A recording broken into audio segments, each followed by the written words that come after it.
नमस्कार। आपका सरोकार क्लासेस बाड़मेर में हार्दिक स्वागत है।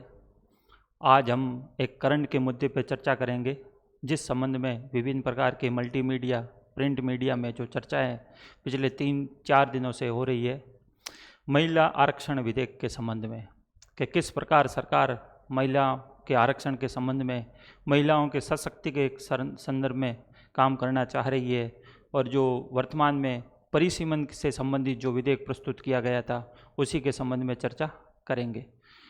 तो वर्तमान समय में जो सरकार ने 131वां संविधान संशोधन विधेयक लोकसभा में प्रस्तुत किया था उस संबंध में, और उसके साथ और 2 और विधेयक प्रस्तुत किए थे। केंद्र शासित कानून संशोधन विधेयक 2026 और परिसीमन संशोधन 2026, 3 विधेयक एक साथ में प्रस्तुत किए थे, जिनका संबंध कहीं न कहीं महिला आरक्षण के संबंध में और परिसीमन में लोकसभा की सीटों की वृद्धि के संबंध में है। इससे पहले हम 2 बातों को ध्यान में देखेंगे कि जो महिला संबंधी जो आरक्षण है उससे पहले क्या क्या घटनाएं घटित हुई, परिसीमन और जनगणना का आपसी संबंध क्या है, और नारी शक्ति वंदन अधिनियम 2023 उस संबंध में चर्चा करेंगे। तो सबसे पहले देखते हैं परिसीमन और जनगणना का आपसी संबंध किस प्रकार से है। परिसीमन व जनगणना का संबंध जब स्वतंत्र भारत में प्रत्येक 10 वर्ष बाद में जनगणना की जाती है, 1951, 1961 और 1971। जब 1971 की इंदिरा गांधी की सरकार के समय जब 1971 की जनगणना हुई, उसी के जस्ट बाद में 1973 में इंदिरा गांधी की सरकार 31वां संविधान संशोधन विधेयक लेके आई। उसी के तहत लोकसभा की सीटें 525 से बढ़ा के 545 कर दी गई। संख्याओं लोकसभा की संख्याओं में वृद्धि कर दी गई और उसका आधार माना गया 1971 की जनसंख्या। फिर उसी के बाद जस्ट 1975 में 1976 में लोकसभा में 42वां संविधान संशोधन प्रस्तुत किया गया। उसमें यह प्रावधान किया गया कि लोकसभा की सदस्यों की सीटों की जो संख्या है वो 1971 की जनगणना को आधार मानते हुए सन 2000 तक उसमें किसी भी प्रकार का कोई परिवर्तन ना किया जाए। ये प्रावधान 42वें संविधान संशोधन 1976 के तहत किया गया। जब सन 2000 में अटल बिहारी वाजपेयी की जो सरकार थी, उन्होंने इसी संबंध में एक अन्य और विधेयक प्रस्तुत किया, 84वां संविधान संशोधन विधेयक 2001।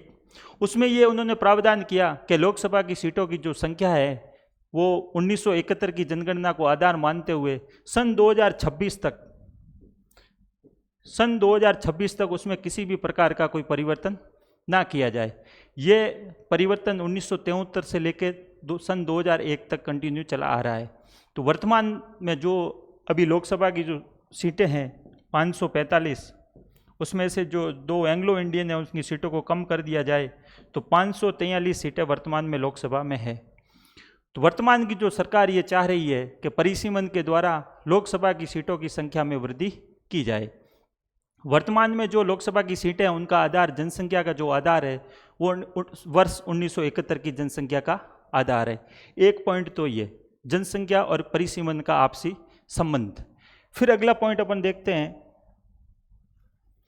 तो इसमें नारी शक्ति वंदन अधिनियम 2023 ये क्या है। सितंबर 2023 में भारत की सरकार ने नारियों के सशक्तिकरण के लिए या राजनीति में महिलाओं की भूमिका को बढ़ाने के लिए एक विधेयक प्रस्तुत किया, नारी शक्ति वंदन अधिनियम विधेयक 2023। वो विधेयक लोकसभा, राज्यसभा और राष्ट्रपति की सहमति के बाद में लागू हुआ। उसमें निम्न प्रकार से परिवर्तन किए गए। उसमें मुख्यतः इस प्रकार से परिवर्तन किए गए कि महिलाओं को टोटल सीटों, लोकसभा की टोटल सीटों का उसको 33% आरक्षण दिया जाएगा। और महिलाओं की संख्या जो राजनीति में दिनों दिन कम होती जा रही है, तथा लगभग भारत में देखा जाए तो महिला और पुरुषों की जो जनसंख्या है 50-50% है, लेकिन राजनीति में कहीं न कहीं महिलाओं की भूमिका सीमित होती जा रही है। इसी परिदृश्य को ध्यान में रखते हुए भारत की सरकार ने महिलाओं की राजनीति में भूमिका बढ़ाने के लिए उनको आरक्षण प्रदान किया। 33% महिलाओं के लिए रिजर्वेशन रखा। उसी के साथ ही उन्होंने एससी और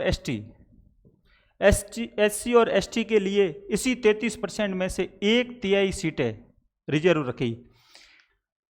33% महिलाओं के लिए और एससी और एसटी के आरक्षण के लिए व्यवस्था भी की कि 1/3 सीटें, 33% की जितनी भी सीटें होती है उसकी 1/3 सीटें एससी और एसटी महिलाओं के लिए रिजर्व रखी गई।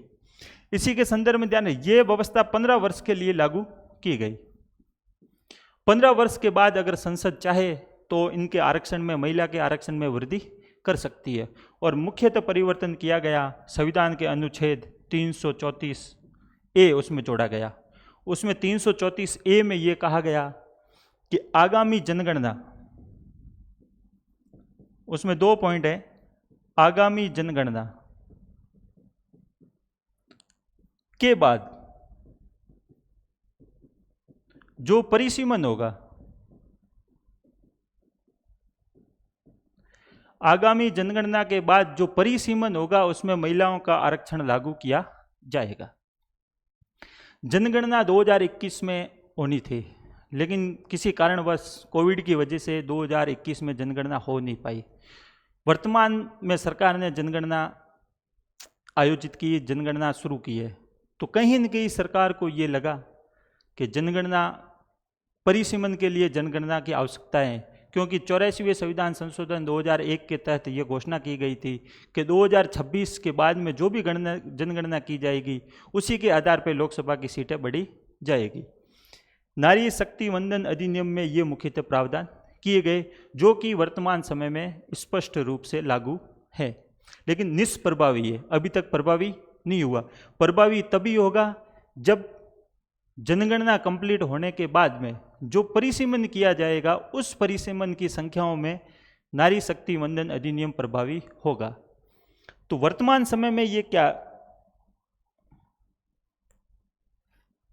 वर्तमान समय में क्या दिक्कत है? वर्तमान समय में अभी 3-4 दिन पहले भारत की सरकार के द्वारा संविधान संशोधन विधेयक 131वां प्रस्तुत किया गया। इसे क्यों प्रस्तुत किया गया?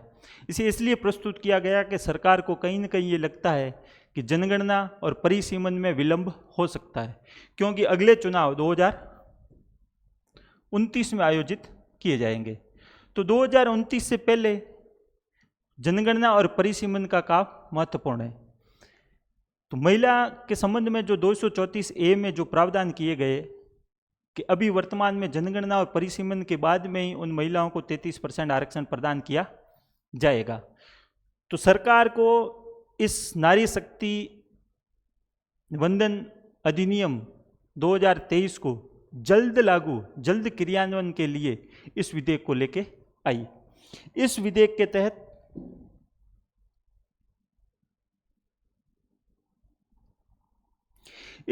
के तहत उन्होंने ये प्रावधान किया कि सन 2011 की जनगणना को आधार मानते हुए परिसीमन और महिला आरक्षण प्रदान किया जाए। अभी वर्तमान समय में जो विधेयक है उस विधेयक के संदर्भ में ये बात की गई कि महिला को संबंध में जो आरक्षण है और परिसीमन में जो सीटों की संख्या है बढ़ाई जाए, उसका आधार वर्ष सन 2011 की जनगणना को आधार वर्ष माना जाए, क्योंकि सरकार को लगता है कि जो नारी शक्ति वंदन अधिनियम है उसको लागू होने में समय लगेगा, क्योंकि एक बार 2029 के चुनाव हो गए तो फिर 2 चुनाव होंगे 2034 में। 2034 के चुनावों से पहले महिलाओं को इस प्रकार का लाभ प्राप्त नहीं होगा। जब ये विधेयक प्रस्तुत किया गया था लोकसभा में तो इसके लिए विशेष बहुमत की आवश्यकता थी। विशेष बहुमत मतलब संविधान के अनुच्छेद 368 के तहत विशेष बहुमत की प्रक्रिया अपनाई जाती है। विशेष बहुमत में 2 शर्तों का पूरा होना जरूरी है। पहली शर्त कि